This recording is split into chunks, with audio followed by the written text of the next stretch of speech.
할렐루야. 우리 하나님을 찬송합니다. 우리 주 예수 그리스도 우리 위하여 죽으시고 우리 위하여 다시 사시고 다시 오실 그리스도 예수님을 소망합니다.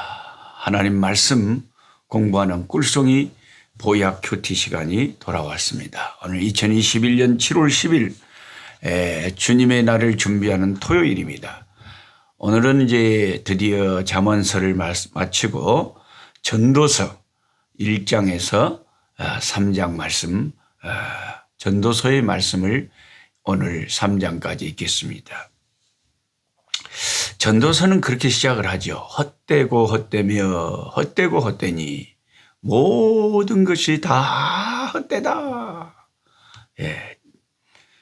이 세상에서 가장 호화롭게 살았던 엄청난 것을 누리고 살았던 솔로몬이 인생의 좋은 것을 누리고 사는 것은 헛되더라 이렇게 말하면서 엄청난 권력을 누리고 수많은 업적을 남긴 솔로몬이 자기가 한 모든 인생의 것들이 헛되더라고 말합니다. 심지어 뭐라고 하냐면 웃음이라는 거. 우리가 웃는 이 웃음을 미친 짓이라고 하고 죽는 날이 출생하는 날보다 낫다. 그런 말을 합니다. 야, 진짜 이런 말은 우리가 다른 데서는 별로 들어보지 못한 말이잖아요. 죽는 날이 출생한 날보다 낫다니요. 얼마나 인생이 참 비참하고 힘들었으면 죽는 게 낫네. 그런 말을 할 거예요. 할까요? 지독한 염세주의자 같습니다. 가장 세상에서 지혜로운 사람으로 유명한 그가 뭐라고 하냐면 아는 것이 병이고 공부하는 것이 골치 아픈 일이다 그럽니다. 전도서 12장 12절에 내 아들아 또 이것들로부터 경계를 받으라. 많은 책들을 짓는 것은 끝이 없고 많이 공부하는 것은 몸을 피곤하게 하느니라. 공부 많이 하면 몸만 피곤해진대요. 참말로. 그러니까 우리 지금 학생들도 같이 저랑 성경 공부하고 있는데 이런 말씀을 또 문자적으로 잘못 해석해가지고 엄마 봐봐요. 솔로몬 왕이 그랬잖아. 공부 많이 하면 몸이 피곤하디야. 공부 많이 하면 안 돼야. 이렇게 성경을 문자적으로 해석할까 좀 조심스럽기는 합니다. 제가 몇 년 전에 삿포로에 제가 참 존경하는 선배 선교사님이신 현재 본부장님이신 박영기 저희 선배님이 시무하시는 일본 그 삿포로 성석교회에 가서 하나님 말씀을 전할 기회가 있었습니다. 우리 박영기 선교사님은 얼마나 훌륭하신 선교사님이신지 그 전도하기 힘들다는 일본의 그 북쪽 눈 내리는 그 삿포로에 개척하러 가셔가지고 처음에는 사모님하고 자녀들하고 눈물로 목사님 가정에서 집안에서 방에서 첫 예배를 드렸다고 합니다. 그런데 얼마나 하나님께서 이 종을 사랑하시고 귀하게 쓰시는지 그래서 충실하게 거기서 전도를 하고 교회를 개척했는데 지금 가보면 참 일본에서 큰 교회로 그 일본 사람들이 와서 그렇게 한국 목사님에게 은혜 받고 있는 너무나 큰 교회로 성장을 했어요. 그리고 일본에서 100명 정도 모이면요. 한국에서 1000명 모이는 것보다 더 큰 교회예요. 얼마나 아름다운 교회로 그 일본에서 개척해서 그렇게 됐는지 너무 은혜가 되는 교회예요. 근데 그 삿포로에 갔더니 우리 방문한 선교사들을 박영기 목사님이 구경시켜 준 곳이 여러 군데가 있었는데 그중에 한 곳이 그 미우라 아야코 문학박물관이 거기에 있었습니다. 거기를 안내해 주셨어요. 여러분 제가 고등학교 다닐 때 그 미우라 아야코의 자서전인 이 질그릇에도를 읽고 굉장히 감동을 받았거든요. 미우라 아야코가 빙점이라는 소설도 썼지만 그의 그 자서전적인 책이 이 질그릇에도죠. 이 질그릇에도. 그 책을 읽었는데 한 며칠 동안 밥맛이 없을 정도로 얼마나 감동이 되고 은혜가 되는지 세상에. 야, 그 폐병을 앓으면서 그가 어떻게 예수님을 만났는지 그런 게 다 적혀 있거든요. 그 책에. 그녀가 처음 예수를 믿게 된 동기가 우리가 지금 오늘 공부하고 읽는 전도서 때문이었어요. 성경에. 그는 학교 선생님이었거든요. 아이들을 가르치는.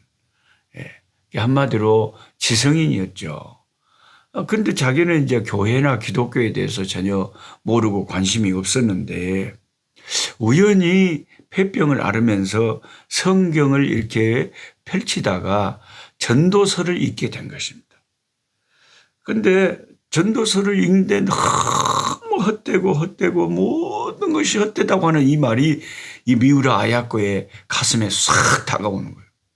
왜냐하면 자기도 그때 폐병에 걸려가지고 콜록콜록 하면서 이제 막 죽음이 다가오는데 인생이 너무 허망했거든요.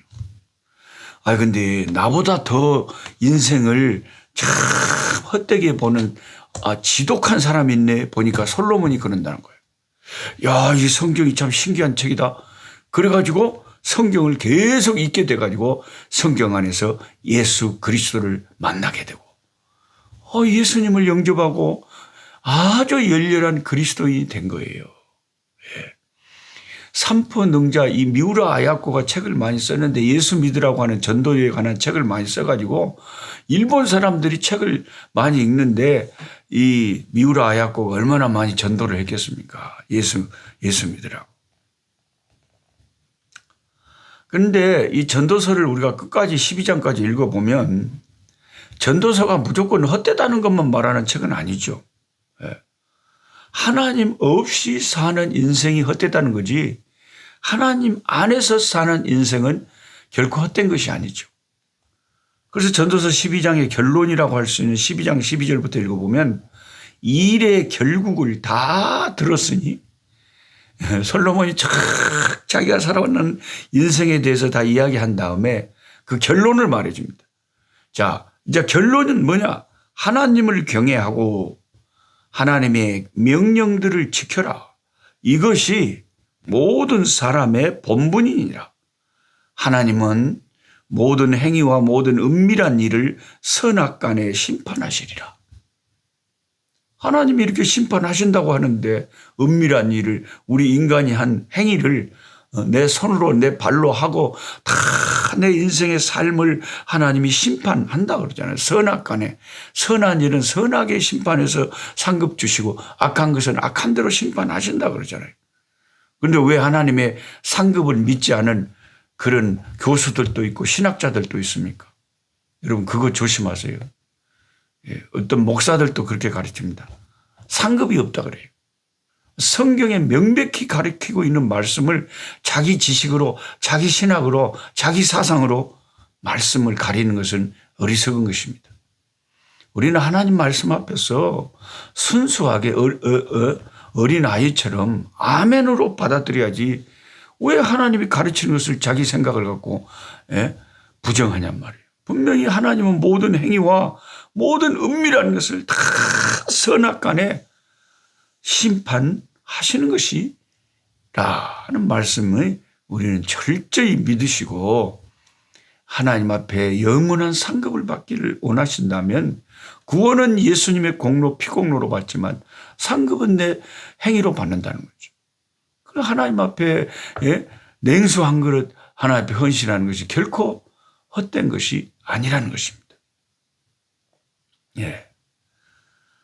저는 아프리카에서 이제 제가 중남부 아프리카 초교파 선교사의 회장을 했다 그랬잖아요. 그게 이제 뭘 자랑을 하는 게 아니고 이제 사실을 이야기하는 것 뿐이에요. 오해하지 마시고.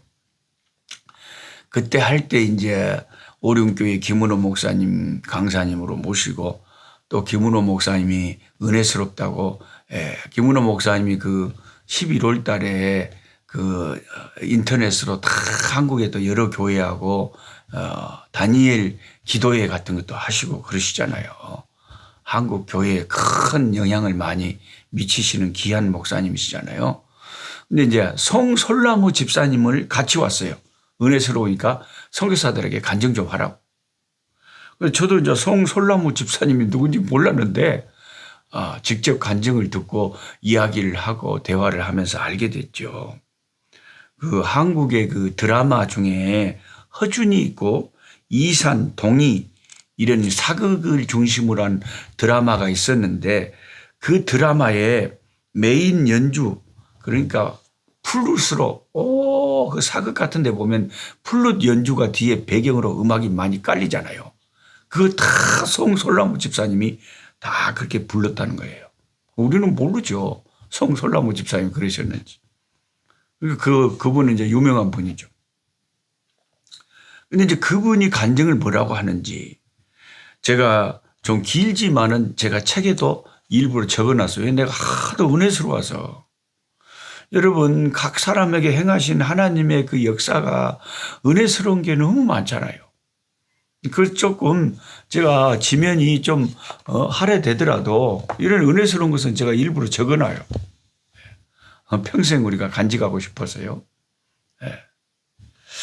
저는 어렸을 때부터 부유한 환경에서 자랐습니다. 여름에 수영장에 가고 싶다면 최고급 호텔에 가서 식사를 하고 수영을 하곤 했습니다. 그러던 어느 날 갑자기 아버지가 누구와 싸우는 소리가 났고 부모님은 제게 무조건 전화를 받지 말라. 아버지 사업이 부도가 났다는 거죠. 나중에 알고 보니 아버지 회사가 부도가 나서 빚쟁이들이 아버지를 찾는 전화였고 누나와 나는 학교로 찾아올지도 모를 그들을 피해 다녀야 했습니다. 아버지는 나를 안으시며 하나님 이 아이를 잘 보호해 주십시오라고 눈물로 기도하셨고 어머니와 누나와 나는 다음 날 미국 이모네로 갑자기 미국으로 떠나게 됐습니다. 1988년 2월 추운 어느 날 겨울날 저는 미국 JF 공항에 도착했습니다. 우리를 데리러 온 이모부는 낡고 작은 차에 짐을 실었고 우리는 좁은 골목을 지나 아주 허름한 2층짜리 다세대 주택 앞에서 섰고 그곳에서 11명이 1년을 살았습니다. 한국에서 전교 1등을 하던 누나는 바로 중학교에 들어갔지만 늘 꼴찌만 하던 저는 ABC도 몰랐기에 원래는 6학년에 올라가야 하는 나이에 4학년에 몇 달 뒤 들어갔습니다. 무턱대고 아무 반이나 들어갔는데 6학년 반으로 잘못 들어갔고 끔찍한 저의 학교 생활이 시작됐습니다. 키도 작고 나이도 어리고 운동도 못하는 동양 아이들은 괴롭혔고 쉬는 시간이면 한 대씩 툭툭 치고 지나갔습니다. 1달러 25센트의 정심 급식비를 아끼려고 어머니는 도시락을 매일 싸주셨는데 아이들은 우유를 내 도시락에 붓기도 하고 저는 너무 맞아가지고 기가 찢어져 피가 나거나 사물함에 갇히기도 했습니다. 제가 학교에서 아이들의 비난과 놀림을 피할 곳은 오직 화장실뿐이었습니다. 하루는 변기에 쭈그리고 앉아 하나님께 따지듯이 물었습니다. 하나님, 왜 내가 미국에 와서 이런 고통을 당해야 하나요? 누나는 똑똑하게 만들어 주셔서 엄마의 사랑을 받게 하시면서 왜 저는 키도 작고 공부도 못하고 맨날 야단만 맞게 하시냐고요. 저는 울면서 부르짖었습니다. 그때 성령님이 처음으로 제게 오시는 게 느껴졌습니다. 애야, 내가 여기 있잖아. 내가 늘 함께 있잖아. 내가 너랑 친구해 주면 되잖아. 음성이 들리는데 서러워서 눈물이 쏟아졌습니다. 사람들은 내 이름도 부르지 않아요. 누나의 동생이라고만 해요. 나는 태어나지 말았어야 되는 거 아닌가요? 실수로 태어난 거 아니냐고요. 그렇지 않단다. 나는 내 머리카락까지 세는 너의 하나님이란다. 내가 널 만들었단다. 저는 환청인지 뭔지 알 수 없었지만 하나님을 친구로 받아들이라는 말씀을 무작정 믿고 의지하고 싶었습니다. 순간 심장이 뜨거워지면서 마음속 무언가 단단한 반석 같은 게 만들어지는 것 같았습니다. 그때 어디선가 플룻 소리가 들려왔습니다. 한국에서 몇 달 배운 게 전부였는데 미국에서 들으니 너무 반가워서 그 소리를 따라 밴드부실에 들어갔습니다.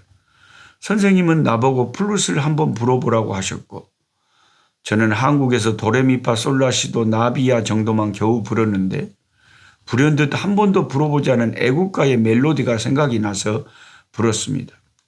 나도 선생님도 놀랐습니다. 선생님은 그 플룻을 주시면서 밴드부에 매일 나오라고 하셨습니다. 그날부터 나는 정말 열심히 불었습니다. 나도 할 수 있는 뭔가가 있다는 게 기뻤고 무엇보다 누군가로부터 인정받았다는 게 좋았습니다. 어느 날 어머니에게 말했습니다. 나도 줄리어드 프리스쿨 시험을 치고 싶어요. 어머니와 누나는 황당해하며 아무나 줄리어드 가는 줄 아느냐고 레슨비가 얼마나 비싼데 우리 형편에는 불가능하다고 혼을 내셨습니다. 정식 레슨 없이 시험 기회는 단 한 번만 준다는 조건으로 겨우 허락을 받은 저는 정말 열심히 연습을 했고 시험 보는 날 어머니는 일을 하셔야 했기에 혼자서 뉴저지에서 맨하튼까지 시험을 보러 갔습니다. 저는 맨하튼인 줄 알았는데 뉴욕 가보니까 이 액센트가 맨하튼이 아니고 맨하튼 이렇게 발음을 하더라고요. 맨하튼 시험을 보러 갔습니다. 저는 쟁쟁한 아이들의 옷차림과 악기 부모님들의 보살핌에 기가 죽었고 어차피 떨어질 거라고 생각해서 제스처까지 해가면서 열심히 연주했습니다. 일주일 뒤 줄리어드에서 온 우편물을 먼저 잡아든 누나는 비웃으면서 야, 불합격 통지서가 어떻게 이렇게 일주일 만에 오냐? 창피하지도 않냐?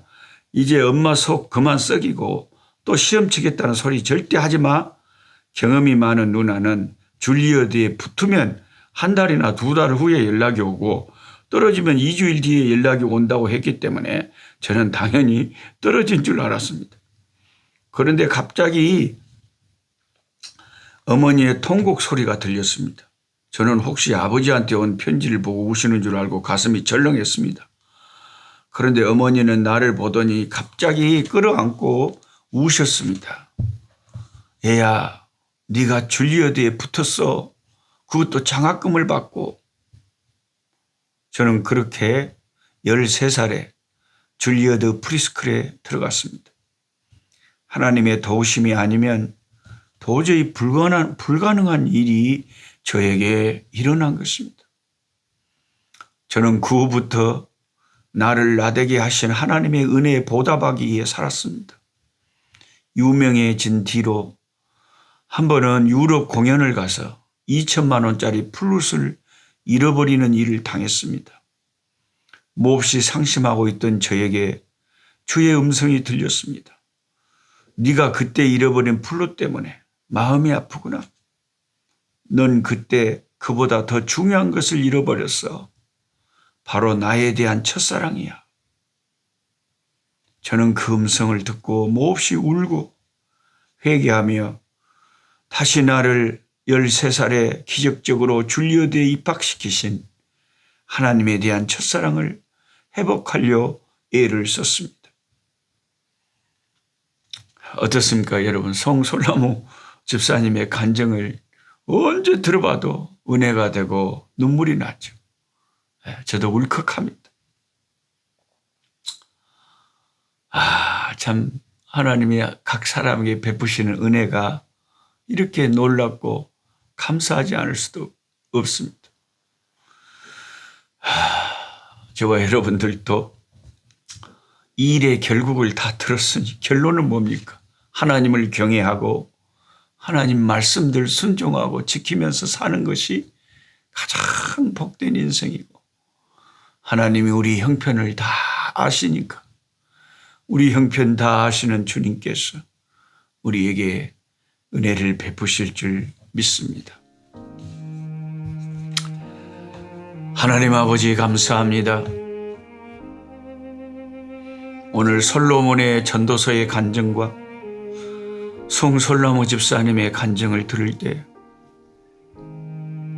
하나님은 살아계시고 성령 하나님은 초등학생 그 어린아이의 아픔까지도 다 알고 계시며 위로하시고 도우시며 기적적으로 하나님이 역사하실 때 안 될 것 같은 일이 일어나게 하시는 능력의 하나님이심을 고백합니다. 주여 불쌍히 여겨주시고 지금도 병상에서 투병 생활하는 종들, 어려운 가운데 사업이 실패하고 막막한 아버지 하나님이여 어려운 가운데 있는 종들 하나님 일일이 보살펴 주시고 주님 성령 위로의 성령께서 위로하시며 힘주시며 살 길을 열어주시고 은혜 베풀어 주시기를 간절히 기도하옵고 우리 주 예수 그리스도 이름으로 기도하옵나이다. 아멘.